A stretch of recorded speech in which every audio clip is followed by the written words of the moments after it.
देशद्रोही ताकतें हैं जो भारत को हिंदू राष्ट्र बनाने का पाप करने की बात करते हैं। ये देश तो कभी हिंदू राष्ट्र था ही नहीं।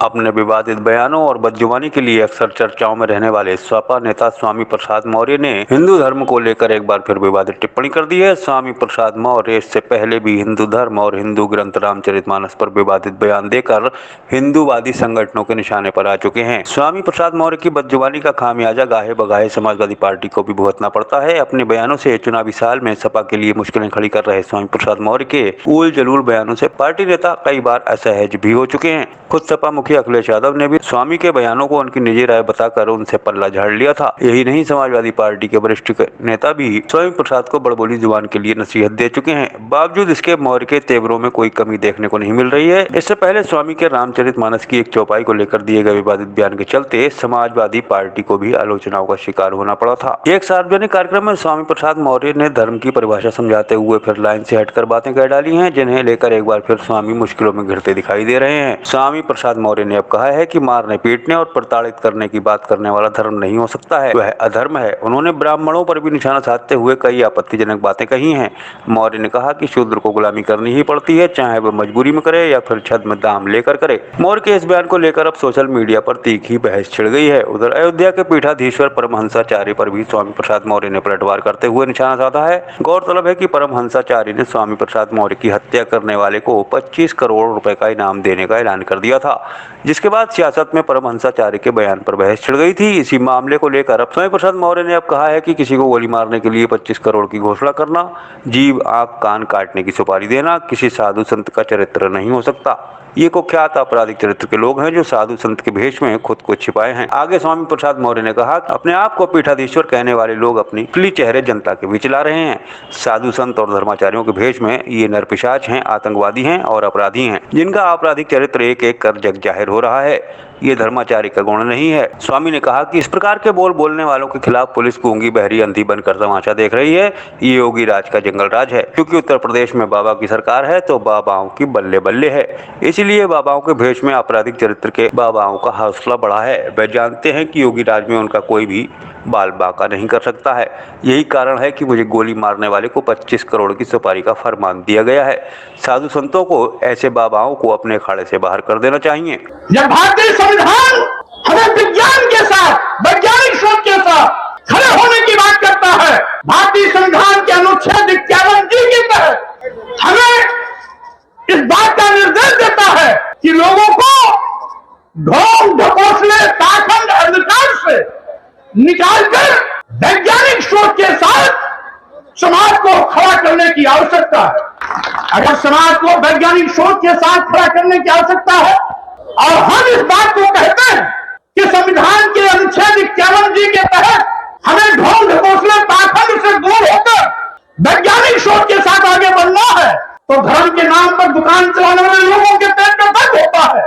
और साथियों, मैं कहना चाहता हूं, भारतीय संविधान ही आज हमारा सबसे बड़ा धर्म ग्रंथ है। भारतीय संविधान ही हमारा सबसे बड़ा धर्म ग्रंथ है। यही भारतीय संविधान 124 करोड़ लोगों के मान सम्मान की रक्षा करने की गारंटी देता है। यही भारतीय संविधान सभी धर्मों को समान रूप से आगे बढ़ने और अपने सोच के मुताबिक अपने धर्म का पालन करने का भी हिदायत देता है। लेकिन धर्म समाज के निर्माण के लिए होता है। धर्म मानव और मानवता के कल्याण के लिए होता है। धर्म राष्ट्र के और राष्ट्रवासियों के कल्याण के लिए होता है। धर्म देश के बंटवारे की बात नहीं करता है। धर्म इंसान को जानवर से मतलब जिंदगी जीने के लिए मजबूर नहीं कर सकता है। धर्म समाज को जात पात छुआछूत ऊंच नीच में बांटने का पाप नहीं कर सकता है। और इसीलिए मैं कहना चाहता हूं, आज धर्म की दुहाई देकर के कोई संविधान की धज्जियां उड़ाएगा तो स्वाभाविक रूप से ऐसे संविधान विरोधी ताकतों से निपटने के लिए हमें आगे आना पड़ेगा। क्योंकि अगर कोई संविधान से खिलवाड़ करने की कोशिश करता है तो देश के 140 करोड़ लोगों के मान और सम्मान से खिलवाड़ करने की वो जरूरत कर रहा है।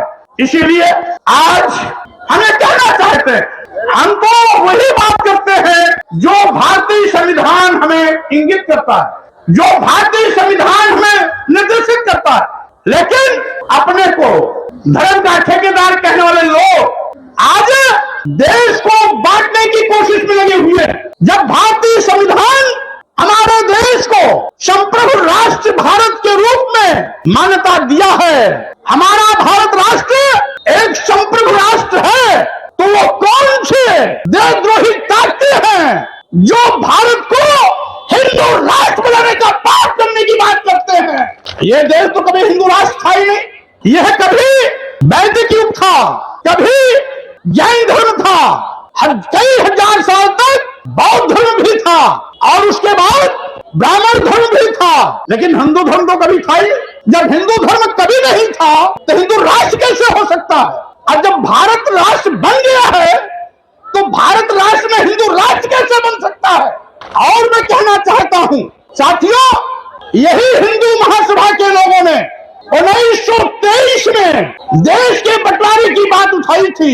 1939 में जब वीर सावरकर हिंदू महासभा के राष्ट्रीय अध्यक्ष थे तो उन्होंने इसी देश के बंटवारे की बात को द्विराष्ट्र की अवधारणा में बांटने की मांग किया था। देश आजाद हुआ 1947 में, तो उसी हिंदू महासभा के दबाव में इस देश के दो टुकड़े हुए, एक पाकिस्तान बना, एक भारत बना। यही हिंदू महासभा के लोगों ने पहले भी इस देश का बंटवारा करवाया था। आज फिर से हिंदू राष्ट्र की बात करके ये देश के बंटवारे का बीज बो रहे हैं, क्योंकि अगर हिंदू राष्ट्र की मांग करेगा तो इस्लाम धर्म को मानने वाले लोग इस्लामिक धर्म की बात, इस्लामिक राष्ट्र की बात करेंगे। जैन धर्म को मानने वाले लोग जैन राष्ट्र की मांग करेगा। सिख धर्म के लोग सिखिस्तान राष्ट्र की मांग करेंगे। बौद्ध धर्म के लोग बुद्ध बौद्ध राष्ट्र की मांग करेगा। इसलिए हिंदू राष्ट्र का बीज बोने वाले लोगों सावधान हो जाओ, तुम्हारे देश के बंटवारे की साजिश नहीं चलने पाएगी।